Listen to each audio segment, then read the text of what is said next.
আজকের বিষ্ণুপ্রিয়া এই গানটা গাইছে, ভজ গৌরাঙ্গ কহ গৌরাঙ্গ লহ গৌরাঙ্গের নামে রে বলে গাইছে সন্ধ্যাবেলা ঘরের মধ্যে। এবার কাঞ্চনা এসে ঢুকে বলছে, কিরে বিষ্ণুপ্রিয়া, তোর কি মাথা টাথা খারাপ হয়ে গেছে নাকি? গৌর গৌর বলে পাগল হয়ে গেলি? তুই হঠাৎ গৌরাঙ্গের নাম কোত্থেকে শুনতে পেলি? তখন বিষ্ণুপ্রিয়া বলছে, শোন, আমি আজকে বিকেল বেলায় সুরধুনির ঘাটে জল আনতে গেছিলাম, জল ভরছি আর দেখি নদীর পাড়ের উপর দিয়ে আমার গৌরাঙ্গ মহাপ্রভু দুই বাহু তুলে কীর্তন গাইতে গাইতে নাচতে নাচতে দল বল নিতাই হরিদাস সবাইকে সঙ্গে নিয়ে কীর্তন করতে করতে যাচ্ছে। ওরে কাঞ্চনা, তুই যদি থাকতিস তো বুঝতিস যে রূপ আজকে আমি দেখে এসেছি সুরধুনির ঘাটে, এই রূপ জগতে আর কোথাও হয় না, আর কোনোদিন হবার নয়। এই রূপ ভুবন ভোলানো রূপ, এই রূপে যেন বিশ্ব ব্রহ্মাণ্ডকে জয় করেছে। তাই আমি গৌর নামে পাগল হয়েছি। কাঞ্চনা বলছো, ঢং দেখে আর বাঁচি ওইরকম রূপ। আপনারা তো জানেন, যতক্ষণ না মৌচাকের মধ্যে আপনি কাঠি দিচ্ছেন মধু কি বেরোবে?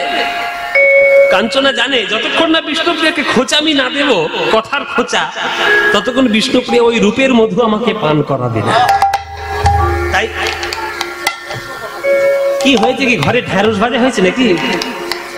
ঢ্যাঁড়স ভাজা, পটল ভাজা, টক সব হয়েছে, আর সব গল্পগুলো এসে এখানে জুটেছে। কি আর বলবো, এই হচ্ছে এই মেয়েগুলো যেখানে যাবে সেইখানেই মহাভারত ঘটবে। মহাভারত গুলো এদের জন্য হয়েছে। তিনটে বিষয় নিয়ে মারামারি, তিনটে বিষয় নিয়ে চিরকাল মারামারি হয়, শাস্ত্রের বচন। তিনটে জিনিস নিয়ে চিরকাল মারামারি, ভূমি, রাজ্য, নারী, চিরকাল মারামারির একেবারে শেষ কথা। আর মহাভারতে তিনটেই ছিল, ওই জন্য মহাভারতের যুদ্ধ সব থেকে বড় যুদ্ধ। মানে জায়গা জায়গা জায়গা নিয়ে মারামারি, দেশে দেশে রাজার সঙ্গে রাজার মারামারি, আর নারী হঠিত ব্যাপারে মারামারি। এই মেয়েগুলো সব দেখো কীর্তন শুনতে এসে বসেছে, একটু ভালো করে শুনবে। কোথায় তোর বাড়ি কি রান্না হয়েছে? এই পটল তরকারি ভালো হয়েছে। আরে বাবা, কীর্তন করতে শুনতে এসছি, শোনো শোনো। কি যেন বলছিলাম? কাঞ্চনা, কাঞ্চনা মনে মনে ভাবছে, আমি তো গৌরাঙ্গকে দেখিনি, এবার গৌরাঙ্গকে দেখতে কেমন সেটা তো আমি বুঝতে পারছি না। যতক্ষণ না বিষ্ণুপ্রিয়াকে একটু কথার খোঁচা দেব ততক্ষণ বলবে না, তাই একটু খোঁচা দিয়ে কথা বলছে মায়েরা। কাঞ্চনা ওই বলছে, কাঞ্চনা বলছে, ঢং ঢং থেকে আর বাঁচিনি, গৌরাঙ্গ ছাড়া যেন কারো দেখতে ভালো না। তোর গৌরাঙ্গ কেমন দেখতে রে? আমি এমন কিছু কিছু জিনিসের সন্ধান জানি যার সঙ্গে তোর গৌরের রূপের তুলনা হবেই হবে। তুই যে এই যে বললি যে বিশ্বব্রহ্মাণ্ডে কারোর সঙ্গে গৌরাঙ্গের রূপের তুলনা চলবে না, আমি জগতের 5টি দামি জিনিসের সন্ধান দেব তোকে। নিশ্চয়ই তার মধ্যে কোনো না কোনো একটা সঙ্গে ওই তোর গৌরাঙ্গের রূপ মিলবে। বিষ্ণুপ্রিয়া বলছে, চেষ্টা করে দেখতে পারিস, কিন্তু মনে হচ্ছে না যে মিলবে। বলেছে, ঠিক আছে আমি বলছি, তাহলে শোন। বিষ্ণুপ্রিয়া বলছে, ঠিক আছে বল, তোর কোন জিনিসটা প্রথম তুই আমার তুলনা করবি? তখন কাঞ্চনা বলছে, মায়েরা, এটা কিন্তু সম্পূর্ণটাই ভাবের উপর নির্ভর। এখানে কাঞ্চনা বলছে মানে আপনি চৈতন্য ভাগবত খুঁজতে বসে গেলেন যে কাঞ্চনা কোথায় বলেছেন, না, এটা ভাব দৃষ্টিতে পদকর্তা যিনি পদাবলী রচনা করছেন তিনি নিজেকে আজকের কাঞ্চনা রূপে বিষ্ণুপ্রিয়া মায়ের কাছে জানতে চেষ্টা করছেন যে মহাপ্রভুকে দেখতে কেমন। এটা হচ্ছে আসল কথা। কি বলছে পদকর্তা? বলছে যে দামিনী দাম দামন রুচি দর্শনে ঘুরে গেয় দরপকদা। দামিনী মানে বিদ্যুৎ, আকাশের বিদ্যুৎ। দামিনী, দাম, দাম মানে হচ্ছে মালা বা বন্ধন। দাম দড়ি আছে না, যেমন মালা। তাহলে বিদ্যুতের মালা জগতে সব থেকে সুন্দর দেখতে, তার সঙ্গে তোর গৌরের তুলনা চলবে। দেখবেন মায়েরা, এই আকাশে যতই কালো মেঘ হোক না কেন, কালো মেঘে অন্ধকার হয়ে আছে, কিন্তু একটা বিদ্যুৎ যদি ওঠে পুরো আকাশটা ঝকঝক ঝকঝক করে ওঠে না? একটা বিদ্যুতের আলোয় পুরো আকাশটা অন্ধকার থেকে আলোয় হয়ে যায়। বলছে, এবার কাঞ্চনা বলছে যে বিশ্বব্রহ্মাণ্ডে যত বিদ্যুৎ রয়েছে, সকল বিদ্যুৎ, সেই বিদ্যুতের সঙ্গে তুলনা মহাপ্রভু চলবে, গৌরাঙ্গের চলবে। বিষ্ণুপ্রিয়া বলল, চেষ্টা করলি বটে, তবে মিলবে না। কেন মিলবে না? কেন বলে, তিনটে কারণে মিলবে না। কি কারণ? প্রথম কারণ হচ্ছে যে বিদ্যুৎ আকাশে ক্ষণস্থায়ী। কোনদিন আপনারা দেখবেন যে বিদ্যুৎ আকাশে উঠে 10 মিনিট ধরে জ্বলে আছে? ওঠে না বাবা, উঠবে নিভে যাবে, উঠবে নিভে যাবে, ওটা ক্ষণস্থায়ী। কিন্তু কারোর হৃদয় আকাশে যদি একবার গৌরাঙ্গ মহাপ্রভু উদয় হয়, সে যে ক্ষণস্থায়ী নয়, তার হৃদয় আকাশ আলো করে চিরকাল উজ্জ্বল করে দেবে, চিরকাল উজ্জ্বল করে দেবে। তাই গৌরাঙ্গ আমার উজ্জ্বল বরণ, উজ্জ্বল বরণ, উজ্জ্বল বরণ গৌরবর দেহম বিলসিত নিরবধি ভাব বিদেহম। উজ্জ্বল বরণ গৌরবর দেহম বিলসিত নিরবধি ভাব বিদেহম। ত্রিভুবন পাवन त्रिपायलेशं, त्रिभुवन पावन त्रिपायलेशं, तं प्रणमामि च श्रीशचितनयं। उज्ज्वल वदन गौरवर देहं विलसित निरवधि भाव विदेहं। তাহলে উজ্জ্বল হৃদয় আকাশকে উজ্জ্বল করে আমার গৌরাঙ্গ মহাপ্রভুর রূপ। তাহলে 1 নম্বর কারণ ক্ষণস্থায়ী। 2 নম্বর কারণ, আকাশে বিদ্যুৎ যখন ওঠে তখন বিদ্যুৎ জনিত যে শব্দ আকাশের মধ্যে তৈরি হয়, সেইগুলো শুনলে কিন্তু আমাদের বড় ভয় হয়। গুড়ুম গুড়ুম কড়াম কড়াম করে যেসব আওয়াজ হয়, বাবা আমার তো খুব ভয় লাগে, খুব ভয় লাগে বিদ্যুতের আওয়াজ। হ্যাঁ, সবার ভয় লাগে। তাহলে বিদ্যুতের শব্দ মানুষের কাছে ভীতি প্রদান করে, ভীতি তৈরি করে। কিন্তু গৌরাঙ্গ মহাপ্রভুর মুখের হরিনাম রূপী আওয়াজ, শব্দ কারোর মনে কি ভীতি প্রদান করে? প্রদান করে না। বরং যদি কোনো ভয় থেকে থাকে, মহাপ্রভুর হরিনাম শুনলে সেই ভয় তার চিরকালের মতো দূর হয়ে যাবে, তাই না? তাই হবে না। 2 নম্বর কারণ, আওয়াজ শব্দ হচ্ছে ভয় প্রদানকারী। আর 3 নম্বর কারণ এবং সবথেকে গুরুত্বপূর্ণ কারণ হলো, বিদ্যুৎ যদি কারোর মাথায় আঘাত করে, সে কিন্তু আর প্রাণে বাঁচবে না। এই যে দেখুন বর্ষাকাল, পেপারে পেপারে কত ছবি, কত খবর বেরোবে, অমুক জায়গায় বজ্রপাতে 10 জনের মৃত্যু। তাহলে বজ্রপাত পড়লে, বজ্রপাত হলে মানুষের মৃত্যু ঘটে। কিন্তু গৌর হরির হরিনাম রূপী বজ্রাঘাত যদি কারো হৃদয়ের মধ্যে আঘাত করে, মৃত্যু কি হয়? হয়তো না, বরং মৃত্যু যদি কারোর হয়েও থাকে, হরিনাম রূপী বিদ্যুৎ তার দেহের মধ্যে প্রাণ ফিরিয়ে দিতে পারবে। এর প্রমাণ গৌরাঙ্গের জীবনে আছে। কি বাবা, সেই যে শ্রীবাসের ছেলে, অঙ্গনে কীর্তন করতে করতে শ্রীবাসের ছেলে মরে গেছিল, মহাপ্রভু হরিনাম রূপী মন্ত্রের দ্বারা তার মৃতদেহে প্রাণের সঞ্চার করিয়েছিল। যদিও প্রাণ ফিরে পেয়ে শ্রীবাসের ছেলে যে চিরকাল বেঁচেছিল তাও নয়। শ্রীবাসের ছেলে প্রাণ ফিরে পেয়ে বলল, বাবা কেন তুমি জগতে ফিরিয়ে নিয়ে এলে? এই জগৎ আমি মহাপ্রভুর হরিনামের জন্য ফিরে এলাম বটে, তবে জগতের মায়া আর আমাকে স্পর্শ করবে না, আমাকে বিদায় দাও বাবা। তাহলে 3টে কারণে বিদ্যুতের সঙ্গে তুলনা হবে না। হ্যাঁ, তাহলে কাঞ্চনা, একটা তুই হেরে গেলি। হ্যাঁ, তো তর্ক ছাড়বে না, তো তর্ক করবে। তাহলে এখন আমার হাতে 4টে অস্ত্র আছে, কিছু না কিছুর সঙ্গে মিলবে। তাহলে ঠিক আছে, তাহলে চলো দেখি তোমার পরের জিনিসটা কি। পরে তুমি কার সঙ্গে তুলনা করতে চাও? শোন, শোনো কুসুম রাহে কোন গনি এ রে শোনো কুসুম রাহে কোন গনি করুণ সন্তাপ ও কি রাহাবরি করুণ সন্তাপ ও কি রাহাবরি প্রাতর। দ্বিতীয় তুলনা হচ্ছে ফুল, স্বর্ণ কুসুম ফুল। ফুলের সঙ্গে আগেকার দিনে পাওয়া যেত, এখনকার দিনে পাওয়া যায় না সোন ফুল। সোন ফুলটা কার মতো দেখতে? একদম হলুদ বর্ণ, হ্যাঁ কাঁচা হলুদ আছে আপনাদের দিকে? হ্যাঁ হয়। এই যে আমি তো দেখিনি, আমাকে একবার দেখাবেন তো এই সোন ফুলটা কিরকম দেখতে। আমাদের দেশে পাওয়া যায় না বাবা।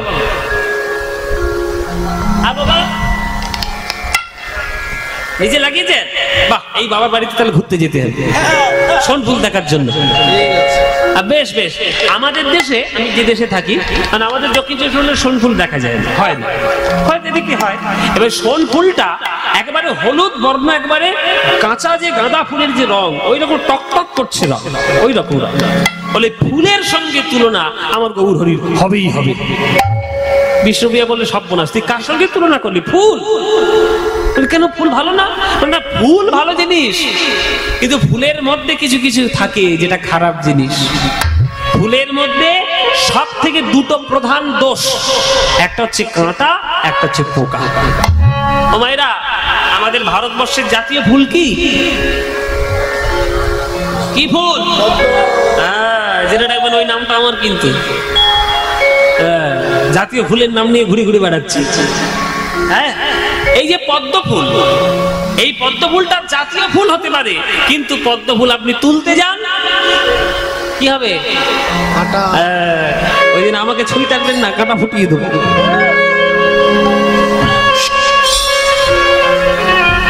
পদ্ম ফুল তুলতে গেলে কাঁটা ফুটবেই, কি সুন্দর দেখতে। প্রাতর, এবার প্রাতর মানে কোনটা? আমরা সকালবেলা, মানে এখনকার দিনে আমাদের সকালবেলা মানে তো সকাল 10টা, এখনকার দিনে সকাল 10টা, রাত 3টের সময় ঘুমোতে যায়, ফেসবুক করে সারা রাত, আর মিস কল মারে সারা রাত। সারা রাত মিস কল মেরে ফেসবুক করে 3টের সময় ঘুমোয়, তার কাছে তো সকাল 10টাই হবে সূর্য। কিন্তু সকাল 10টাটা কি সূর্য? এখন দেখবেন মোবাইলে দিয়ে দেয়, দেখবেন মোবাইলটায় দিয়ে দেয় সানসেট কখন, সানরাইজ কখন, সূর্য উঠছে কখন, সূর্য ডুবছে কখন, সব সময় মোবাইলের মধ্যে দিয়ে দেয়। যে সময়টা দিয়ে দেয়, সাধারণত সূর্য ওঠে ব্রাহ্ম মুহূর্তের খানিক পরে। এবার ব্রাহ্ম মুহূর্ত কাকে বলে? ভোর 3:30 থেকে 4:30 সময়টা হচ্ছে ব্রাহ্ম মুহূর্ত। শাস্ত্রে সেটাই নির্দেশ রয়েছে, 3:30 থেকে ভোর 4:30 এই সময়টা হচ্ছে ব্রাহ্ম মুহূর্ত। এই ব্রাহ্ম মুহূর্তের পরেই সূর্য উদয় হয়, সেটাই হচ্ছে প্রাতঃকাল। এবার ভোরবেলা সেই সময় যে সূর্যটা ওঠে, সেই সূর্য ওঠা দেখার জন্য কত হাজার হাজার টাকা খরচা করে কাঞ্চনজঙ্ঘায় যাই বলুন তো। এবার দার্জিলিং এ যায়, তাহলে কাঞ্চনজঙ্ঘার সূর্য দেখবো, তাহলে একটা সূর্য দেখার জন্য যে 1000 টাকা খরচা করছেন, হাজার হাজার টাকা, তার সৌন্দর্যটা দেখবেন বলে, তাহলে সেই সৌন্দর্যের সঙ্গে নিশ্চয়ই আমার গৌরাঙ্গের তুলনা হবে, মিলবে। তাই সকালবেলা সূর্যের রূপ মহাপ্রভুর রূপের সঙ্গে মিলে যাবে। বিষ্ণুপ্রিয়া বলছে মিলবে না। কেন? কেন মিলবে না? বিষ্ণুপ্রিয়া বলছে দেখ, সূর্য তো শুধু সকালে ওঠে না, সকালে ওঠে বটে, সারাদিন তো থাকে। সূর্য তার শুধু সকালবেলায় পূর্ব দিকে থাকবে এটা তো নয়। যখন সূর্যটা সকালবেলায় পূর্ব দিকে থাকে, তখন তার সৌন্দর্যটা উপভোগ করা যায়। কিন্তু সেই সূর্যটা জ্যৈষ্ঠ মাসে যখন 12টার সময় মাথার উপর উঠবে, তখন কি হবে বাবা? এবছর ঠেলা বুঝতে পেরেছেন তো? ঠেলা বুঝতে পেরেছেন?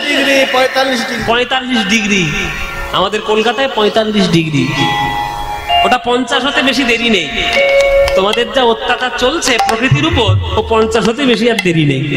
আর জেনে রাখবে, যেদিন 50 হবে আগুনে পুড়তে হবে না, সূর্যের আগুনে পুড়ে মরে যাবে। তাহলে সকালে যদি সেই সূর্যটা পূর্ব দিকে থাকে তখন তার সৌন্দর্যটা ভালো লাগে, কিন্তু সেটা যখন মাথার উপরে 12টার সময় ওঠে তখন তার তাপ আর সহ্য করা যায় না। ছাওয়ার মধ্যে ঢুকতে হয়, ছাতা নিতে হয়, সানস্ক্রিন মাখতে হয়, কত রকম কীর্তি করতে হয়। তেমনি মহাপ্রভু যদি সূর্যই হয়, তিনি সকাল বেলাতেও যেমন সৌন্দর্য, কিন্তু দুপুর বেলায় কি তার কখনো তাপ আসে? তাপ আসে না। বরং তোমার হৃদয়ে যদি তিনটে তাপ থেকে থাকে, আদি ভৌতিক, আদি দৈবিক, আদি আত্মিক, সেই তিনটে তাপের জ্বালা গৌরাঙ্গ মহাপ্রভুর সূর্য এসে ওই তাপের জ্বালা দূর করে দেয়। তাই সূর্যের সঙ্গে তুলনা চলবে না। ওরে ওরে কাঞ্চনা, তুলনা করিস না রে, আমি বলছি তোকে বারবার, তুলনা মিলবে না। এখনো আছে? হ্যাঁ, কাঞ্চনা বলছে এখনো আছে। গোরা রূপের যাই বলি হারি, গোরা রে গোরা রে রে, গোরা রূপের যাই বলি হারি, গোরা রে গোরা রে, গোরা রূপের যাই বলি হারি। হেরি সুধা কর মুরছি চরণ তলে, হেরি সুধা কর মুরছি চরণ তলে, পড়ু দশ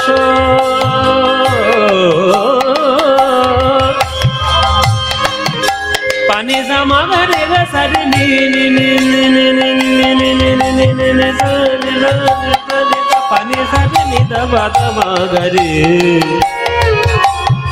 মগরে মগরে নি দবা দবা গরে নি দবা দবা মাপানি নি নি নি নি নি নি মগরে মগরে মামা মাপা মগরে গরে সানি পানি সানি নি সানি দানি দবা দবা মাপা ধপা মগরে মাপানি নি সা মাপানি নি সা মাপানি নি সা। হেরি সুধা কর। 4 নম্বর জিনিস কাঞ্চনা বলছে আমার কাছে 4 নম্বর জিনিস, হেরি সুধাকর। সুধাকর, সুধাকর মানে, সুধাকর মানে কি? চাঁদ, সূর্যের অপোজিট চাঁদ।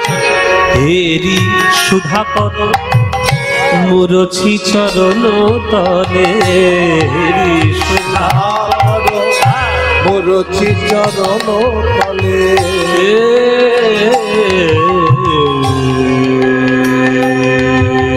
সুধাকর সুধাকর সুধাকর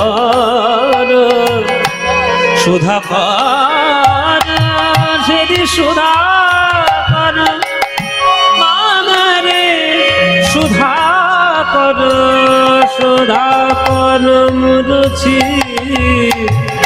মুরছি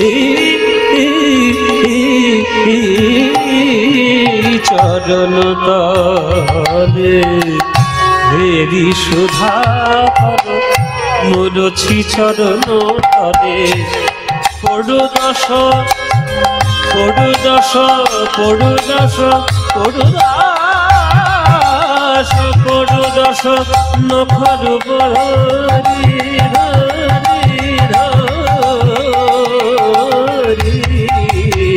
গোরা রূপের যাই বলিহারি, গোরা রে গোরা রে গোরা রূপের যাই বলিহারি, গোরা রে গোরা রে গোরা রূপের যাই বলি, গোরা রূপের যাই বলিহারি, গোরা রূপের যাই বলিহারি, গোরা গোরা গোরা গোরা গোরা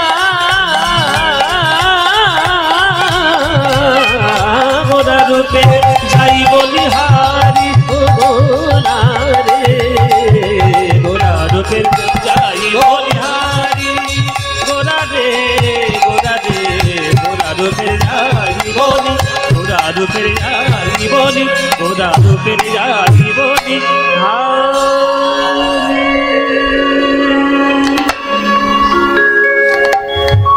চাঁদের সঙ্গে তুলনা হবে। হ্যাঁ বলছে না, বিষ্ণুপ্রিয়া বলছে চাঁদের সঙ্গে তো তুলনা হবে না। কেন হবে না? চাঁদে তো কোনো কাঁটা পোকা নেই, চাঁদ তো তাপ দেয় না, চাঁদ তো আকাশে ক্ষণস্থায়ী নয়, তাহলে চাঁদের সঙ্গে তুলনা হবে না কেন? ফুলের মতো কাঁটা পোকাও তার থাকে না। তখন বিষ্ণুপ্রিয়া বলছে শোন, চাঁদ কবির কল্পনা হতে পারে, চাঁদ কবিদের কাছে গানের বিষয় হতে পারে, কিন্তু চাঁদ তাকে দেখলেই প্রথম চাঁদের ক্ষেত্রে লক্ষ্য পড়ে যে চাঁদের গায়ে কালো কালো ছোপ ছোপ দাগ কলঙ্ক রয়েছে। কি গো মায়েরা, কলঙ্ক রয়েছে চাঁদের গায়ে, কিন্তু মহাপ্রভুর গায়ে কোনো কলঙ্কের দাগ আছে কি? মহাপ্রভু যদি চাঁদই হয় তাহলে তার গায়ে কোনো কলঙ্কের দাগ লেগেছে কি? লাগেনি।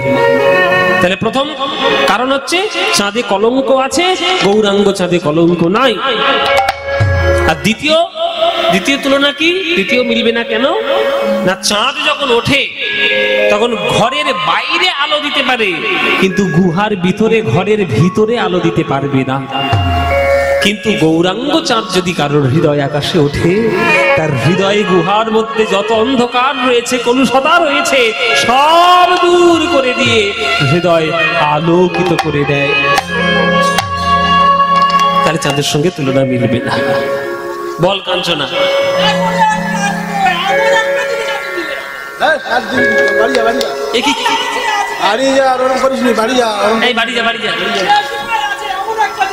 বাড়ি যা, বৃষ্টি পড়ছে, মাথা গরম হয়ে গেছে, বাড়ি যা। দেখেছো, তবু তর্ক ছাড়বে না।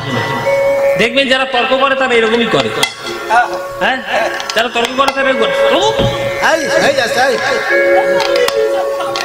মানে তর্ক তবু ছাড়বে না, কিন্তু হেরে যাবে। কাঞ্চনা বলছে এখনো আমার হাতে একটা জিনিস আছে। বলে কি? হ্যাঁ কি আছে?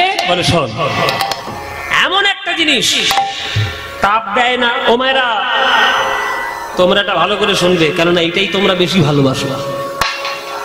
তাপ দেয় না, কাঁটা পোকা নেই, তার মধ্যে কখনো ওই ক্ষণস্থায়ী নেই, হ্যাঁ, আর তার মধ্যে কোনো কলঙ্কও নেই, তবু এত ভালো। ছেলেরা ভালোবাসুক বা না বাসুক, মেয়েরা কিন্তু একেবারে গায়ে জড়িয়ে রাখে। তোমারা বলবো, বলো দেখি কোনটা? দেখেছো, এক ধাক্কায় বলে দিয়েছে সোনা, তার মানে ভালোবাসা। এখানে যাদের বিয়ে হয়ে গেছে আর যাদের হব হব করছে, এখানে যাদের বিয়ে হয়ে গেছে আর যাদের হব হব করছে, জেনে রাখো প্রতি বছর অন্তত বিবাহ বার্ষিকীতে 2 লাখ টাকা করে জমা করে রেখে দেবে। হ্যাঁ, কেননা মাঝে মাঝে বইয়ের সঙ্গে ঝগড়া টগড়া হয় তো, একটাই মাত্র ভুলানোর উপায় 2 ভরি সোনার হার। ৭৩,০০০। হ্যাঁ ৭৩,০০০। সেটা ৭৩,০০০। ৭৩,০০০ টাকা হিসেব সব রেখে দিয়েছে, কেন প্রত্যেক বছর মন ভুলাতে হয় তো। জয়নি তাই। ও মায়েরা, দেখবেন কর্তার গিন্নি মাঝে মাঝে ঠোকাঠুকি হয়। এমন ঠোকাঠুকি হলো, এমন ঝগড়াঝাটি হলো যে 7 দিন কথাবার্তা নেই। এর মুখের দিকে তাকালে অফিস থেকে সেরে অফিসের কাজ করে, কি গো 1 কাপ চা ওইখানে করে খাও। এর মাঝে মাঝে ঝগড়াঝাটি হয়, কিচ্ছু করতে হবে না, উপায় আমার জানা আছে, বলে দিচ্ছি। ওই 2 লাখ টাকা পকেটে ভরে নিয়ে যাবে বহরমপুর, পিসি চন্দ্রের একটা দোকান আছে, ওই দোকানে গিয়ে বলবেন যে সব থেকে ভালো একটা গয়না আমাকে দাও, 2 লাখ টাকা দাও। কিচ্ছু বলতে হবে না, শুধু ওই গয়নাটা নিয়ে চোখের সামনে ধরিয়ে দেবেন, সঙ্গে সঙ্গে বলবে কি গো তোমাকে একটু পায়েস করে খাওয়াই। চা চাইছিলি তখন হুক করে ফেলে নিচ্ছিল মুখ, এ বলছে তোমার পায়েস খাওয়াই। মেয়েরা সোনা পড়তে ভালোবাসে খুবই, কেননা সোনা সবারই ক্ষেত্রে একটা আকর্ষণীয় বিষয়। যেহেতু প্রথম কথা উজ্জ্বল ধাতু এবং দেখতে অতি সুন্দর, আর তার থেকে এত সুন্দর সুন্দর গয়না হয় যে সোনাকে ছেলে হোক, মেয়ে হোক, বাচ্চা হোক, বুড়ো হোক, সবাই পড়তে ভালোবাসে। আর অনেকেই তো বলে শুনেছি, গৌর আমার কাঁচা সোনা, গৌর আমার কাঁচা সোনা। তা সোনার সঙ্গে তুলনা মিলবে? বিষ্ণুপ্রিয়া বলে মিলবে না। কেন? বলে প্রথম কারণ হচ্ছে সোনা কষ্টদায়ক। ও মায়েরা দেখো না, আংটি পরতে পরতে আঙুলের গোড়া সব সরু হয়ে গেছে।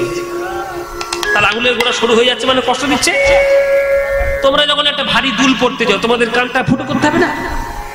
হ্যাঁ, একটা মেয়ে আছে বাবা, দুল পরার এত শখ, ফুটো করে যে ফুটো কেটে দুল পড়ে যাচ্ছে, ফুটোটা আবার উপরের দিকে করেছি, আরেকটু উপরে, কান কেটে যায় যাক, তবু দুল ছাড়া যাবে না। হ্যাঁ, দুল ছাড়া যাবে না, ফুটো করে আবার একটু উপরের দিকে পড়েছি। তাহলে সোনার প্রতি তাদের ভালোবাসাটা এত, শারীরিক যন্ত্রণাটাও তারা হাসি মুখে সহ্য করে নিচ্ছে। কিন্তু শারীরিক যন্ত্রণা তো হচ্ছে। নাকে আপনি নখ পড়তে চান, নাকছাবি পড়তে চান, তাহলে নাকটাকে আপনাকে ফুটো করতে হবে না? পার্লারে গিয়ে ওই খাজাং করে হাতুড়ির মধ্যে কি একটা টিপে দেয়। হ্যাঁ, সব মেয়েদের উঠেছে না? বাবা ভাগ্যিস আমার নাকে ছাদা করিনি। হ্যাঁ, এই যে পার্লারে যায়, হাতুড়ির মতো নাকের মধ্যে ফেরাস করে ঢুকিয়ে দেয়। তাহলে মায়ের একটা কষ্ট নাই কি? তাহলে সোনা পড়তে গেলে কারোর কোন শরীরে কোনো যন্ত্রণা হয়েছে কি? সোনা শারীরিক যন্ত্রণা প্রদানকারী, আর গৌরাঙ্গ সোনা শারীরিক যন্ত্রণা উপশমকারী। তিনি উপশম করেন, যন্ত্রণা দেন না। আর 3 নম্বর কারণ হলো, এবং মোস্ট ইম্পর্টেন্ট কারণ হলো, যে সোনা যখন কেউ পরে তখন তার মনের মধ্যে অহংকার বেড়ে যায়। দেখবেন পাড়ার কোনো বউ তার স্বামী যদি 2 লাখ টাকার একটা 2 ভরি হার দিয়ে যদি দেয়, সে দেখবেন লোককে দেখিয়ে দেখিয়ে গেল, আমার স্বামী বাবা তাতে কি আছে, 2 লাখ টাকা। তাহলে সোনার গয়না পড়লে আপনার অহংকার বাড়বে, কিন্তু গৌরাঙ্গ সোনা হৃদয়ে ধারণ করলে অহংকার চিরকালের মতো প্রশমিত হবে। গৌরাঙ্গকে ধারণ করলে অহংকার হয়, অহংকার প্রশমিত হয়, তাই তার সঙ্গে তুলনা চলবে না। সুবরণ বরণ হেরি নিজ কুবরণ, সুবরণ বরণ হেরি নিজ কুবরণ, সুবরণ বরণ হেরি নিজ কুবরণ, সুবরণ বরণ হেরি নিজ কুবরণ। মানি আপন মন স্থাপে রে, মানি আপন মন রাখে, আহা মানি আপন মন স্থাপে রে, মানি আপন মন স্থাপে। নিজ তনু জারি ভসম সম করইতে, নিজ তনু জারি ভসম সম করইতে, নিজ তনু জারি ভসম সম করইতে, নিজ তনু জারি ভসম সম করইতে। ওই ঠলয়নল সন্তাপে, ওই ঠলয়নল সন্তাপ, আহা ওই ঠলয়নল সন্তাপে, ঠলয়নল সন্তাপ। দেখবেন সোনার গয়না যখন শ্যাকরা তৈরি করে, মাঝে মাঝে দেখবেন আগুনের মধ্যে সোনাকে ফেলে। মনে করেন এই আংটিটা ভাঙিয়ে যদি আমি একটা অন্য আংটি করি, এই আংটিটা কিন্তু প্রথমে আগুনে দেবে, আগুনে দিয়ে তাকে পোড়াবে, তাকে গলাবে, পিটিয়ে পিটিয়ে তাকে ঠিক করবে।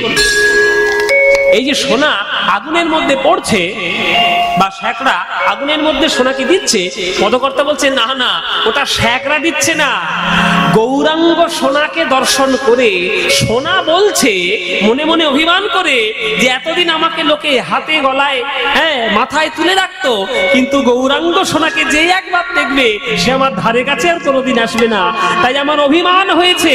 অভিমান করে সোনা নিজে গিয়ে আগুনের মধ্যে ঝাঁপ দিচ্ছে। সোনা নিজে নিজে আগুনের মধ্যে ঝাঁপ দিচ্ছে। কেন? নিজ তনু জারি, মানে নিজের তনু জ্বালিয়ে ভসম সম করইতে, ভস্ম করে দেওয়ার জন্য পৈঠল অনল সন্তাপে নিজেকে আগুনের মধ্যে যুক্ত করলেন। নিজ তনু জারি ভসম সম করইতে, নিজ তনু জারি ভসম সম করইতে, পৈঠল অনল সন্তাপে, পৈঠল অনল সন্তাপে। যা সমবিধিক অধিক নাহি অনুভবী, যা সমবিধিক অধিক নাহি অনুভবী, আহা তুলনা দিবারে নাহি ফোরে রে, তুলনা দিবারে নাহি ফোরে। আজি জগদানন্দ কহু কহু কো তুলনা কহু, জগদানন্দ কহু কহু কো তুলনা কহু, কহু বহু কো তুলনা প্রভু, যমুনানন্দ প্রভু বহু কো তুলনা, এই যে নিরুপম গৌর কিশোর হে, নিরুপম গৌর কিশোর, আহা নিরুপম গৌর কিশোর হে, নিরুপম গৌর কিশোর, আহা নিরুপম গৌর কিশোর হে, নিরুপম গৌর কিশোর হে, নিরুপম গৌর কিশোর হে, নিরুপম গৌর কিশোর হে। তাহলে এতক্ষণ ধরে পদাবলীটা আস্বাদন করে গৌরাঙ্গকে কার মতো দেখতে সিদ্ধান্ত আসা হলো। ও মায়েরা, তাহলে গৌরাঙ্গকে কার মতো দেখতে? বিদ্যুতের মতো দেখতে? হ্যাঁ, সোনার মতো দেখতে? আহারে, সূর্যের মতো দেখতে? চাঁদের মতো দেখতে? ফুলের মতো দেখতে? তাহলে গৌরাঙ্গকে কার মতো দেখতে? শোনো, পদকর্তা বলছেন যে জগদানন্দ পহু পহু কো তুলনা পহু। আপনি সমুদ্র কার সঙ্গে তুলনা করবেন? ডোবার সঙ্গে না পুকুরের সঙ্গে? সমুদ্র কার মতো দেখতে বাবা?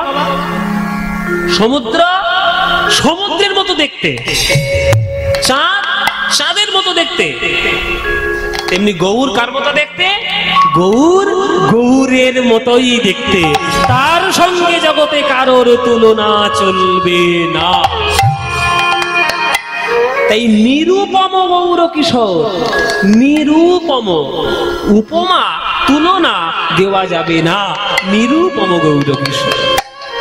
হ্যাঁ, নিরুপম গৌর কিশোর হে, নিরুপম গৌর কিশোর, নিরুপম গৌর কিশোর হে, নিরুপম গৌর কিশোর, আজ নিরুপম গৌর কিশোর হে, নিরুপম গৌর কিশোর হে, নিরুপম গৌর কিশোর হে, নিরুপম গৌর কিশোর হে, নিরুপম গৌর কিশোর হে, নিরুপম গৌর কিশোর হে, নিরুপম গৌর কিশোর হে, নিরুপম গৌর কিশোর হে, নিরুপম গৌর কিশোর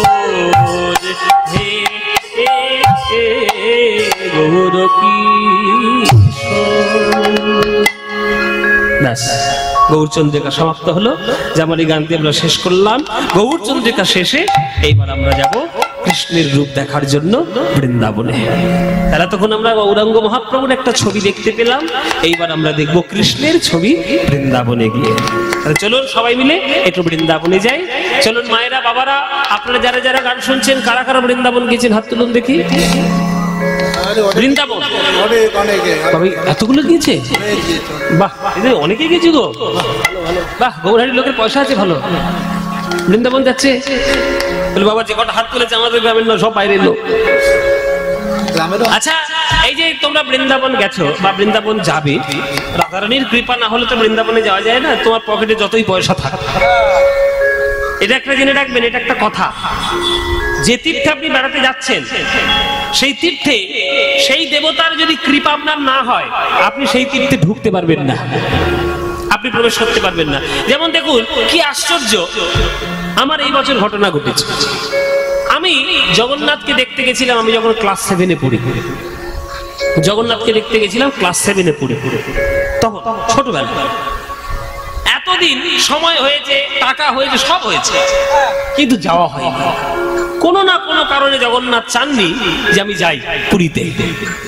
এই বছর হঠাৎ একটা প্রডিউসার আমাকে ফোন করলেন যে আমি, তিনি সিনেমা বানান আর কি, ভালো ভালো দামি দামি সিনেমা বানান, খুব সুন্দর সুন্দর। তিনি হঠাৎ আমাকে ফোন করে বলছেন যে আমার এই বছর একটু মনে উদয় হলো, একটু ভাবনা জেগেছে, তোমাকে দিয়ে আমি একটা জগন্নাথের গান গাওয়াবো, তুমি কি গাইবে? বলি বাবা, তো গাওয়ার জন্য আমি রেডি বসে আছি। জগন্নাথের গান গাইবে তো সুন্দর কথা, ভগবানের কৃপা, নিশ্চয়ই গাইবো। ভালো কথা, গাইলাম। গানটা খুব সুন্দর হলো, গানটা রেকর্ডও হয়ে গেল। তিনি বলছেন একটা কথা তোমায় বলবো, তোমার কষ্ট হচ্ছে জানি, কিন্তু তোমায় একটা কথা বলি। বলুন। এই গানটার শুটিং, ভিডিও শুটিংটা যদি তুমি একটু পুরীতে গিয়ে করে আসতে পারো তাহলে খুব ভালো হয়। তাহলে এতদিন আমার সময় হয়নি, এবছরই সময় হলো। আর যেদিনটাই বলেছেন সেই দিনটাই আমার ফাঁকা। লন্ডন থেকে ঘুরে এসে ওই দিনটাই আমার ফাঁকা আছে, আমি সেই দিন শুটিং করতে পারবো। চললাম জয় জগন্নাথের নাম নিয়ে, চলো একটা গান শুটিং করার জন্য পুরীতে যাই। 20 বছর পর পুরী সমুদ্রে গিয়ে আবার প্রণাম করে এলাম, জগন্নাথের রথটা ধরে একটু মাথায় ঠেকালাম, মন্দির দর্শন করলাম। যদিও স্নান যাত্রা হয়ে গেছে তো এখন আর মন্দির তো বন্ধ, এখন তো কাউকে ঢুকতে দেওয়া হবে না। এখন জগন্নাথের জ্বর হয়েছে, স্নান করে জ্বর হয়েছে, হ্যাঁ, তারপরে রথযাত্রার দিনে তবে তিনি বেরোবেন, এখন তো মন্দির বন্ধ। কিন্তু পুরীতে আমার যাওয়া হলো। তাহলে এই যে হলো, এটা আমার ইচ্ছা হলেও এতদিনে হতো না, কেননা যতক্ষণ না জগন্নাথ চাইবেন ততক্ষণ আমার যাওয়া হবে না। তেমনি রাধারানী যতক্ষণ না চাইবেন ততক্ষণও আপনার বৃন্দাবনে প্রবেশ করা হবে না। বাবা কি যে গানটা গান করে সর্বনাশ, মা খাবেন নাকি? একদম নয়, একদম নয়। ওই গান আমার গাইলে আবার কপিরাইট করে যাবে। ওই গান যে গান গাইছে তার পারমিশন নিতে হবে যে দাদা তোমার গানটা আসলে গাইবো কিনা। গান গেয়ে তার পারমিশন নিলে তবে গাইতে পারবো। এটা আমাদের একটা এথিক্স, এটা একটা আমাদের নিয়ম যে কোনো প্রডিউসার কোনো খরচা করে যদি তোমাকে কেউ গান গাওয়ায়, সেই গানটা তুমি পাবলিকলি সে যতক্ষণ না অনুমতি দিচ্ছে গাওয়া যায় না। আপনারা সেই গানটা শুনতে পাবেন রথের দিন সকালবেলা, সেই গানটা রিলিজ হবে।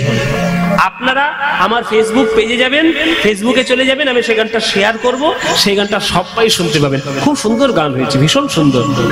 বাংলাতে জগন্নাথের নিয়ে কোনো লেখা গান খুব একটা পাওয়া যায় না। সবাই জগন্নাথ স্বামী নয়ন পথগামী গান গায়, শ্লোকগুলো গায়, কিন্তু নিজের লেখা গান এটা পাওয়া যায় না। কিন্তু তিনি লিখেছেন, তার লোক লিখেছেন, খুব সুন্দর গান হয়েছে, আপনারা শুনবেন রথের দিনে। আচ্ছা, আরেকটা খবর দিয়ে দিই, রথের দিন সকালবেলায়, সকাল 7টা থেকে, রথের দিন সকালবেলায় 7টা থেকে আকাশ 8-এ, আকাশ 8 চ্যানেল আছে, আকাশ 8-এ আমার অনুষ্ঠান আছে লাইভ। সামনে রোববার, এই সামনে রোববার রথ পড়েছে, এই রথের দিন সকাল 7টার সময় আপনারা সবাই দেখবেন আকাশ 8 চ্যানেলে। আকাশ 8 চ্যানেলে আপনারা রথের দিন 3.5 ঘন্টা অনুষ্ঠান হবে, 3.5 ঘন্টা, অনেকক্ষণ, বেশ সুন্দর সঙ্গে বসে বসে দেখতে পাবেন। আমার সঙ্গে একজন ভাগবত পাঠক থাকবে তমাল বলে, ও জগন্নাথের কিছু লীলা বর্ণনা করবে, আর আমরা ভক্তিগীতে কিছু গান গাইব। সেই অনুষ্ঠানটা রথের দিন সকালে হবে, আপনারা দেখবেন। আমার হঠাৎ করে মনে এলো তাই বলে দিলাম। চলুন তাহলে আমরা এবার রূপ দর্শন করতে বৃন্দাবনে যাব, সবাই মিলে একটু বৃন্দাবনে যাব। চলুন মায়েরা, বৃন্দাবন যখন যাব, বৃন্দাবন যাওয়ার একটা গান গাইবো নাকি না? না বাদ দেবো? বৃন্দাবন যাওয়ার গান গাইবো না বাদ দেবো? গাইবো। যে গানটা গাইবো সেটা বৃন্দাবনে খুব পপুলার গান, খুব জনপ্রিয় গান, বাংলা গান কিন্তু জনপ্রিয় গান। সেই গানটা গাইতে গাইতে আমরা বৃন্দাবনে যাব। চলুন সবাই মিলে মায়েরা একটু ভক্তি নিয়ে করজোরে বসে বসে গানটি শুনবেন, মনের মধ্যে প্রেম জাগানোর জন্য, কৃষ্ণ প্রেম রাধা প্রেম জানানোর জন্য। চলুন। চলে রে আমার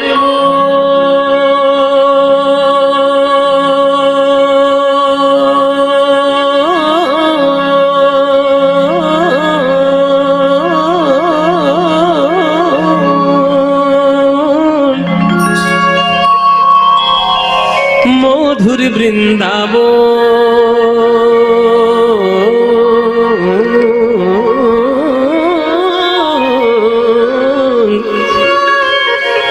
যমুনা পুলিলে যেথা মধুর বৃন্দাবন। চলে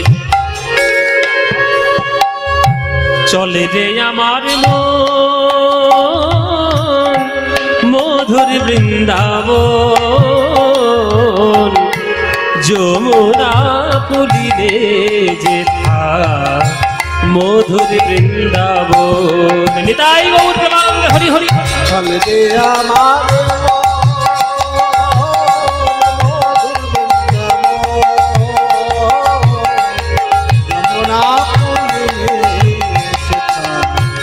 মধুর বৃন্দাবন। মনরে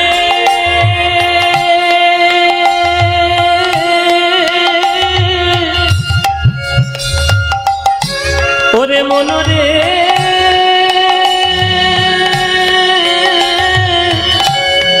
মনরে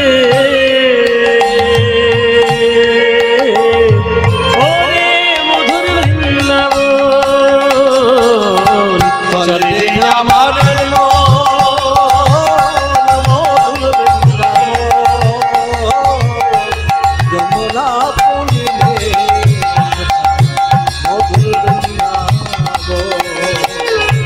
চলে রে আমার মধুর বৃন্দাবন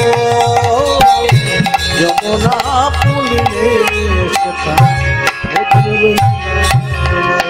সেই বৃন্দাবনে গিয়ে কি দেখবে তোমরা, কি পাবে? সেথায় যাবি প্রেম কুড়াবি, সেথায় যাবি প্রেম কুড়াবি, আরে রাধা কৃষ্ণের দেখতে পাবি।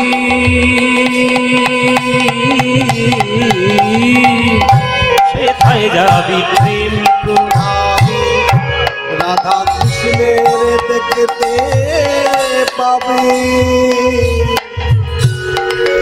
আপনারা যারা তীর্থে যাবেন,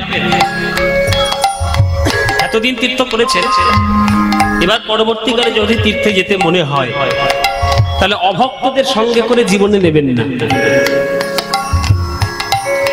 খুব বাস্তব কথা বললাম। অভক্তদের সঙ্গে করে নিয়ে কোনো তীর্থে ধামে তীর্থে যাবেন না। অভক্তদের সঙ্গে করে নিয়ে বেড়াতে যান, দীঘায় চলে যান, সিকিম চলে যান, দার্জিলিং চলে যান, গোয়া চলে যান, বোম্বাই চলে যান, সিমলা, কাশ্মীর সব জায়গায় যান, হনুলুলু চলে যান। হনুলুলু, আর হনুলুলু জাপানে, যেখানে খুশি যান, কিন্তু অভক্তদের সঙ্গে করে নিয়ে তীর্থে যাবেন না। এই কথা আমি বলছি কেন? বর্তমানে আমরা যে উচ্ছৃঙ্খলটা হয়ে পড়েছি, এই যে কত খারাপ জিনিস আপনারা বুঝতে পারছেন না। স্বাধীনতার নাম করে যে উচ্ছৃঙ্খলতা আমাদের জীবনে প্রকাশ পাচ্ছে, এটা কখনো উন্নতির পরিচায়ক নয়। হাতে একটা মোবাইল রয়েছে আর তীর্থধামে গিয়ে আপনি ব্লগ বানাচ্ছেন, রিল বানাচ্ছেন, আশ্রমের তীর্থের পবিত্রতাকে আপনি নষ্ট করছেন। আপনার কোনো ক্ষমতা নেই, কোনো অধিকার নেই তীর্থের পবিত্রতাকে নষ্ট করা। কেননা তীর্থধামটা সাধকদের সাধন ভূমি। বড় বড় ঋষি মুনিরা ওইখানে গিয়ে সাধনা করেছে। ওটা তোমার সেলফি তোলার জায়গা নয়, ওটা তোমার ব্লগ বানানো, রিল বানানোর জায়গা নয়। ওই জঘন্য নাচ নেচে, ওই রিল বানিয়ে অসভ্যতামি করে কোনো তীর্থের পবিত্রতাকে নষ্ট করা যায় না। করবেন না, এগুলো করতে নেই। অভক্তদের সঙ্গে নিয়ে তীর্থে যাবেন না, কারণ অভক্তদের সঙ্গে নিয়ে গেলেই তারা শুধু হোটেল খুঁজবে, বাথরুম খুঁজবে। তারা ভালো কাজে তাদের মন নেই। তারা তীর্থের পবিত্রতা বোঝে না, তীর্থের মহিমা বোঝে না, তীর্থের গুরুত্ব বোঝে না, অপবিত্র করবে। আপনার যদি ইচ্ছে হয় আপনি ভক্ত সঙ্গে তীর্থে যান, আপনি ভক্ত সঙ্গে তীর্থে যান। ভক্ত সঙ্গে তীর্থে গিয়ে তীর্থের পবিত্রতাকে বজায় রাখুন, তীর্থের সুন্দরতার মহিমাটিকে উপলব্ধি করুন। আর বৃন্দাবনে যদি যেতে চান, বৃন্দাবনে পা দিয়েই ধুলোটা নিয়ে আগে একটু গায়ে মেখে দেখুন। কেননা রাধা গোবিন্দের চরণ ধুলা এখনো ওই বৃন্দাবনের ধুলোর মধ্যে মাখানো রয়েছে। আপনি যদি হৃদয়ের মধ্যে প্রেম নিতে চান, ওই ধুলোটা একটু গড়াগড়ি দিয়ে অনুভব করুন। হে রাধে, হে কৃষ্ণ, হে গোবিন্দ, তোমার চরণে যেন আমার হৃদয়ের মধ্যে প্রেম উদয় হয়। ব্যাস এইটুকু, প্রেম যেন লাভ হয়। স্ট্যাটাস মেনটেন করার জন্য তীর্থ করবেন না, ভক্তি অর্জন করার জন্য তীর্থ করুন। সেথায় যাবি প্রেম কুড়াবি। নিজামারে সারে নিজা নিদা নিদা বাদা মাপা নিদা বামা রেগা পা।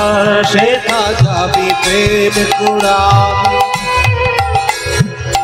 পাসা নিজা দা নিদা মাদা বাদা মাদা পা গাপা মাপা রে মাগা মাগা রে নিদা পা মাগা রে পা মাগা রে সারে নিজা নে নিজা দাদা নি বানি ধানি বাদা মাপা গামা পা গামা পা গামা পা। সেথায় যাবি প্রেম কুড়াবি, আর রাধা কৃষ্ণের দেখতে পাবি। সেথায় যাবি প্রেম কুড়াবি, রাধা কৃষ্ণের দেখতে পাবি।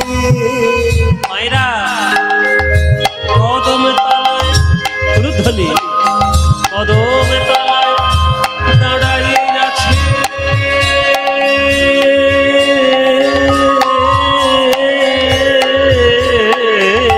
কদম তলায় দাঁড়াইয়ে দাঁড়ায়ে আছে আমার রাধা মদন যমুনা পুরিলে মধুর বৃন্দাবন চলবে আমার মধুর বৃন্দাবন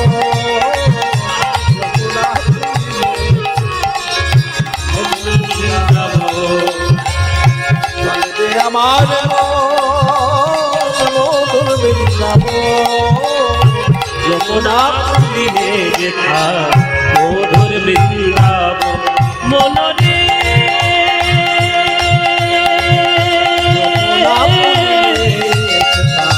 মধুর বৃন্দাবন মনরে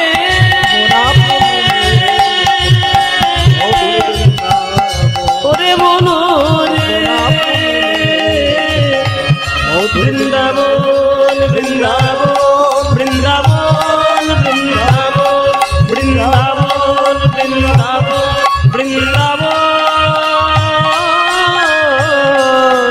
বৃন্দাবন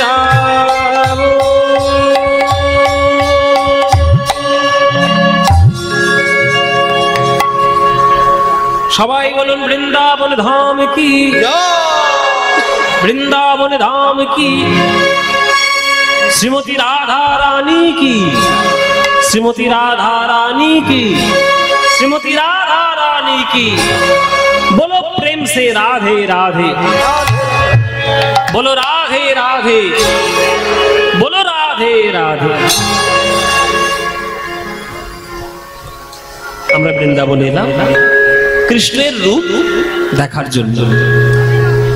ওই গৌরচন্দ্রিকার মতো আমার একটাই কথা, যে কৃষ্ণকে দেখেনি সে কি করে বুঝবে কৃষ্ণকে দেখতে কেমন। তাই কৃষ্ণকে দেখতে গেলে ওই বৈষ্ণব পদকর্তাদের পদাবলীগুলো হৃদয়ের মধ্যে একটু অনুভব করতে হবে। অনুভব করলেই তার মধ্যে আমরা কৃষ্ণের রূপকে দেখতে পাবো। চলো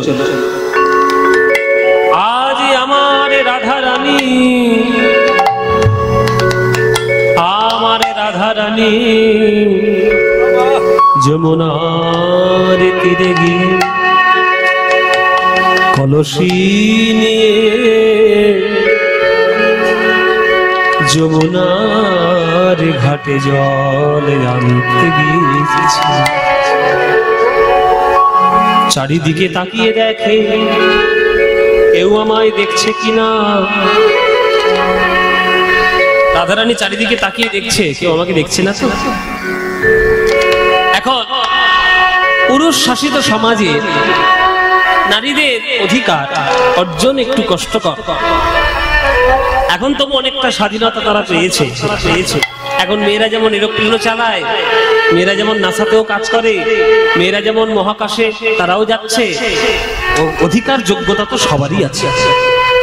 কিন্তু আগেকার দিনে একটা মেয়ে ঘরের কাজ ছাড়া বাইরে বেরোলে বিশেষ করে বিবাহিত রমণীরা নানান ধরনের তাদের কথা শুনতে হতো। তাই রাধারানী আজকে যমুনায় যখন জল ভরছেন চারিদিকে তাকিয়ে দেখছে যে কেউ আমাকে চুপি চুপি দেখছে না তো। দেখলে দোষটা তার হবে না, দোষ হবে আমার। আমি হব কলঙ্কিনী, আমার নানান রকম কথা শুনতে হবে। এই চারিদিকে রাধারানী দেখছে। দেখে যমুনার জল ভরার জন্য রাধারানী চারিদিকে তাকাতে তাকাতে ওই কদম গাছের তলা অধরে মুরলি ধরে আমার গোবিন্দ ভুবনে ভোলানো রূপের ডালি নিয়ে ওই জগতে ব্রহ্মাণ্ডকে মোহিত করে আজ রূপের ডালি সাজিয়ে গোবিন্দ মুরলিতে তান দিচ্ছেন, ধুরি দিচ্ছেন, সুর দিচ্ছেন। সেই অপরূপ গোবিন্দ রূপ আমার রাধা রানীর নয়নে লেগেছে, নয়নে লেগে, নয়নে লেগে কলসি আমার যমুনার জলে ভেসে গেছে। আস্তে। ও মায়েরা, কোন জিনিস হারিয়ে যায় অজান্তে কখন? কোন জিনিস হারিয়ে যায় কখন? যখন তার থেকে আরো ভালো দামি জিনিস পাওয়া হয়ে যায় তখন। খুব ভালো করে বুঝি না, যখন ক্ষমতা ছিল না তখন হাতে অষ্টধাতুর আংটি পরতাম,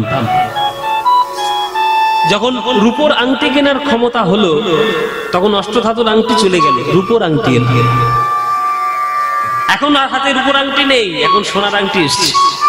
কেননা সোনাটা রূপোর থেকে অনেক দামি। আবার সোনাও কিছুদিন পর থাকবে না, প্ল্যাটিনাম আসবে, কেননা প্ল্যাটিনামটা সোনার থেকে আরো দামি। তাহলে দামি জিনিস আসছে বলে কম দামি বস্তুটা হারিয়ে যাচ্ছে। রাধারানী যে কলসিটা নিয়ে যমুনার জলে গেছিল সেটা কিন্তু সোনার কলসি। তাহলে একটা সোনার কলসি হারিয়ে গেল যমুনার জলে, তাহলে ভাবতে হবে যে তার থেকে আরো দামি বস্তু রাধারানীর হৃদয়ে জুড়ে পেয়ে গেছেন, তাই রাধারানীর সোনার কলসি হারিয়েছে। তাহলে কি পেয়েছেন রাধারানী? বাড়িতে যখন ফিরে এসেছে সোনার কলসি হারিয়ে, তখন শাশুড়ি কি ছেড়ে কথা কইবে? কি গো বৌমারা, শাশুড়ি ছেড়ে কথা কইবে? এই যে বৌমা, কুল ঘাতিনি কুলটা কোথাকার, সোনার কলসি হারিয়ে ফেলেছে। হ্যাঁ, আমার কি জমিদারি খুলে বসেছে? আমরা ভিক্ষা করবে? আচ্ছা, বাবা আমার ভিক্ষা করতে যাবে কোমরহাটি ভক্তদের, আপনাদের সবার কাছে দান পাত্র নিয়ে আপনাদের যার যেমন ইচ্ছা প্রাণ ভরে মন ভরে দান করবেন।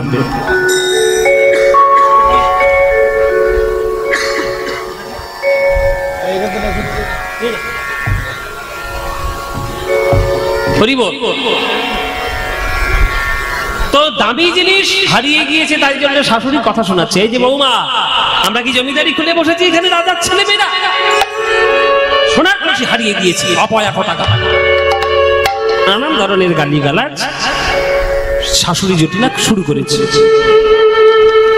ললিতা বিশাখা ছুটে এসে বলছে, মা, আমাদের রাধারানী তো রাজার মেয়ে, ওই রকম গালিগালাজ শুনতে অভ্যস্ত নয়, কি হয়েছে আমাদের কি বলবো? জটিলা বলছে, বলবো না, সোনার কলসি হারিয়ে দিয়েছি যমুনার জলের মধ্যে। কি এমন পেয়েছে যমুনার জলে? মন প্রাণ একেবারে উদাস হয়ে বসে আছে, কি হয়েছে? তখন ললিতা বিশাখা বলছে, শুনুন মা, রাধারানী সোনার কলসি হারিয়েছে তো আমরা খুঁজে দেখি পাই কিনা, যদি পাওয়া যায় ভালো, যদি না পাওয়া যায়, রাধারানীর বাবা হচ্ছে বৃষভানু, বৃষভানু রাজার কাছ থেকে বলে কয়ে আপনার জন্য 10 খানা সোনার কলসি এনে হাজির করে দেবো। কেননা রাধারানীর যা গায়ের ওজন, ওই ওজন অনুপাতে প্রত্যেক দিন বৃষভানু রাজা সোনা দান করে। হ্যাঁ, তা 10 খানা সোনার কলসি দেওয়া কোনো ব্যাপার নয়। একটা কলসি হারিয়েছে, আমরা 10 খানা সোনার কলসি দেব। কিন্তু রাধারানীকে এইভাবে আন কথা কু কথা বলবেন না। চলে গেল জটিলা। এবার ললিতা বিশাখা সে ধরেছি, বল রাধে, শাশুড়িকে ফাঁকি দিতে পারবি, আমাদেরকে ফাঁকি দিতে পারবি না তুই। সোনার কলসি হারিয়ে গেছে মানে সোনার কলসির থেকে অনেক বেশি দামি জিনিস যমুনার ঘাটে তুই পেয়েছিস। বল কি পেয়েছিস? ললিতা রে বিশাখা রে, যে ভুবন ভোলানো রূপের ঢালে, আমি যমুনার ঘাটে গিয়ে আমি হৃদয়ের মধ্যে পশরা সারিয়ে নিয়ে এসেছি। এই ভুবন ভোলানো রূপ জগতে হবে না। ওরে ললিতা রে, ওরে বিশাখা রে, আমি যমুনার ঘাটে জল ভরতে গিয়ে ভুবন ভোলানো শ্যাম সুন্দর দর্শন করে আমি আমার নয়ন সাগর ভরিয়ে দিয়ে এসেছি। ললিতা বিশাখা বলে, বল রাধে, কেমন দেখতে তোর মধু? বল, আমি দেখলাম কি জানিস? ও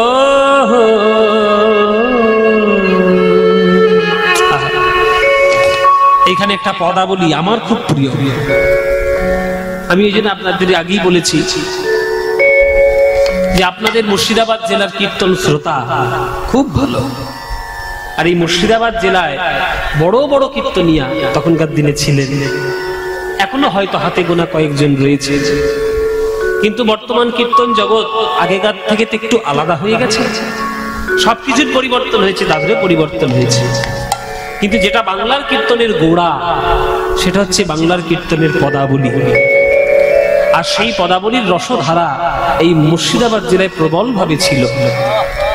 মুর্শিদাবাদ বহুকাল ধরে অনেক কিছুতেই অনেক জায়গায় শ্রেষ্ঠ হয়ে আছে।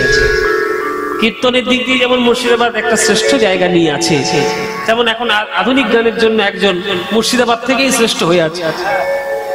কি গো, আপনাদের মুর্শিদাবাদ ছেলে সারা বিশ্ব এখন আলো করছে, আমার খুব ভাল লাগে ছেলেটাকে। আমি দাদা বলি, আমরা সম্পর্কে দাদা বলি, হয়তো তার সঙ্গে আলাপ নেই, কথা পরিচয় নেই, কিন্তু গান খুব ভালোবাসে। তার না আপনারা সবাই জানেন অরিজিৎ সিং আপনাদের মুর্শিদাবাদ জিয়াগঞ্জের ছেলে, এখন মুর্শিদাবাদ জেলার নাম চারিদিকে গৌরব করে ঘুরে যাচ্ছে সারা বিশ্বে। তা কিছু না কিছু দিক দিয়ে শ্রেষ্ঠ। হ্যাঁ, যেমন গোলাপ খাস আমের জন্য বিখ্যাত, হাজারদুয়ারির জন্য বিখ্যাত, আমাদের বর্তমানে অরিজিৎ সিং এর জন্য বিখ্যাত, আবার কীর্তনের শ্রোতাদের জন্য বিখ্যাত। ওই জন্য এই সব গান এই মুর্শিদাবাদ জেলাতেই বেশি লোক শোনে। তার মধ্যে একটা গান আমি একটু শোনাচ্ছি আপনাদের।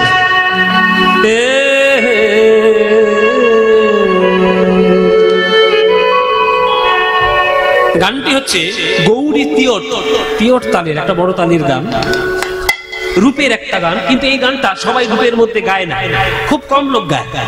সবাই ওই এই যে কি জানো শারদ মুখে যে মুখের বর্ণনা অমুখ মন্ডল যদি শারদ সুদা, কিন্তু এই গানটি সবাই শুনতে চায় না বা সবাই করেও না। কিন্তু এই গানটি আমি শিখেছিলাম আমার কীর্তন গুরুর কাছে, কিন্তু শুনেছিলাম প্রথমে এই মুর্শিদাবাদ জেলার একজন বিখ্যাত গায়ক ছিলেন যার নাম যামিনী মুখোপাধ্যায় মহাশয়। যামিনী মুখার্জির শিষ্য, তার নাম হচ্ছে নীলমণি দাস। তার কাছে শুনেছিলাম, কিন্তু তার কাছে শেখা হয়নি, শিখেছি আমার গুরুর কাছে। কীর্তন গুরু যিনি আমার সুমন ভট্টাচার্য, তিনি আমার কীর্তনের গুরু, তার কাছে গানটি শিখেছি। গৌরী তিয়ট তালে, একটা বড় বিলম্বিত তালের গান আমাদের শোনায়।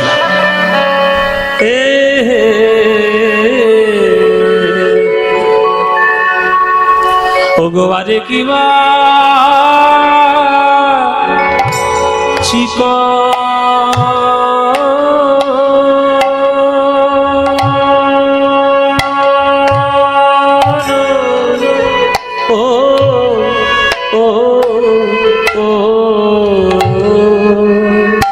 চিকানো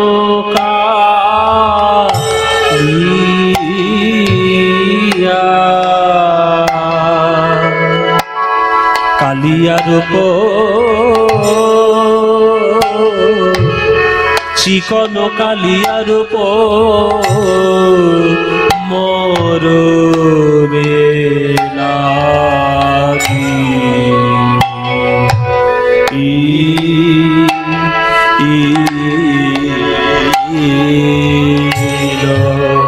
ও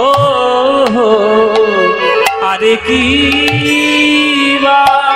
ও গো আরে কিবা চিক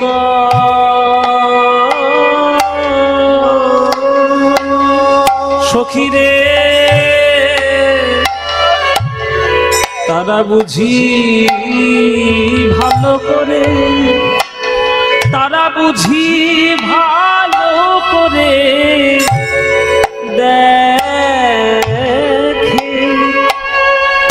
দেখে না,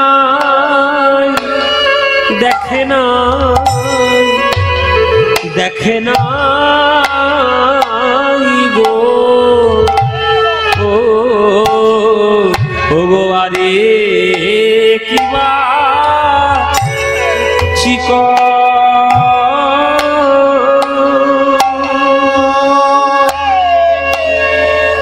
সখীরে তারা বুঝি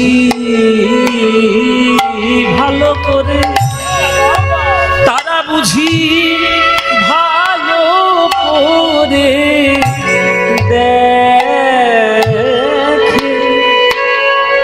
দেখে নাই, দেখে নাই, দেখে না, তারা দেখে নাই গো। কারা দেখে নাই? ও গো যারা কৃষ্ণ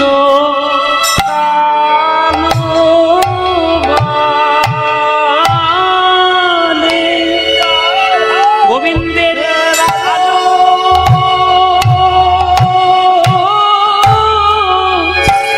ও গো আলো করা রূপ যারা, যারা কানবানে,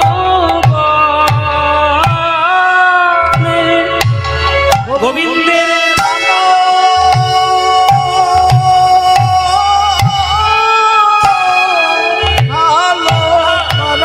আলো করা রূপ যারা, যারা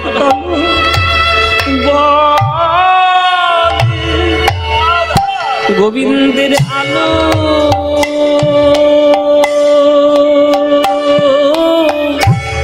ও গো আলো করা রূপ যারা, যারা কারো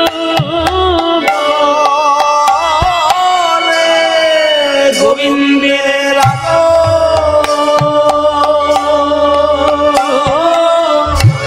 ও গো আলো করা রূপ যারা কালো বলে, গোবিন্দের আলো,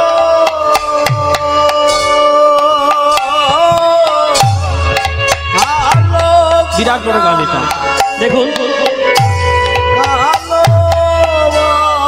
6 4 5 4 দেখুন, দেখুন 1 2 3 4 5 6 7 8 9 10 11 12 13 14 আলো, আলো করা রূপ যারা কালো বলে, গোবিন্দের আলো, আলো করা রূপ, আলো বলে গোবিন্দের আলো, আলো করা রূপ, আলো বলে গোবিন্দের আলো, আলো করা রূপ, আলো বলে গোবিন্দের আলো, আলো করা রূপ, আলো বলে গোবিন্দের আলো, আলো করা রূপ, আলো বলে আলো, আলো করা রূপ আলো বলে গোবিন্দের আলো, আলো করা রূপ আলো বলে, আলো, আলো করা রূপ কালো বলে, আলো, আলো করা রূপ কালো বলে, আলো, আলো করা রূপ কালো বলে, আলো, আলো করা রূপ কালো বলে, আলো, আলো করা রূপ কালো বলে, আলো, আলো করা রূপ কালো বলে, আলো, আলো করা রূপ কালো বলে, আলো, আলো করা রূপ কালো বলে আলো, আলো করা রূপ আলো বলে আলো, আলো করা রূপ কালো বলে গোবিন্দের, ভালো করে দেখে নাই আরে কিবা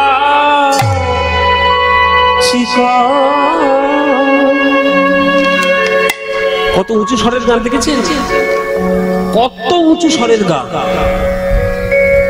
তানপুরা ধরে গলাটা যদি ঠিকভাবে রেওয়াজ না করেন এসব গান গাওয়া যাবে না, গাওয়া যাবে না।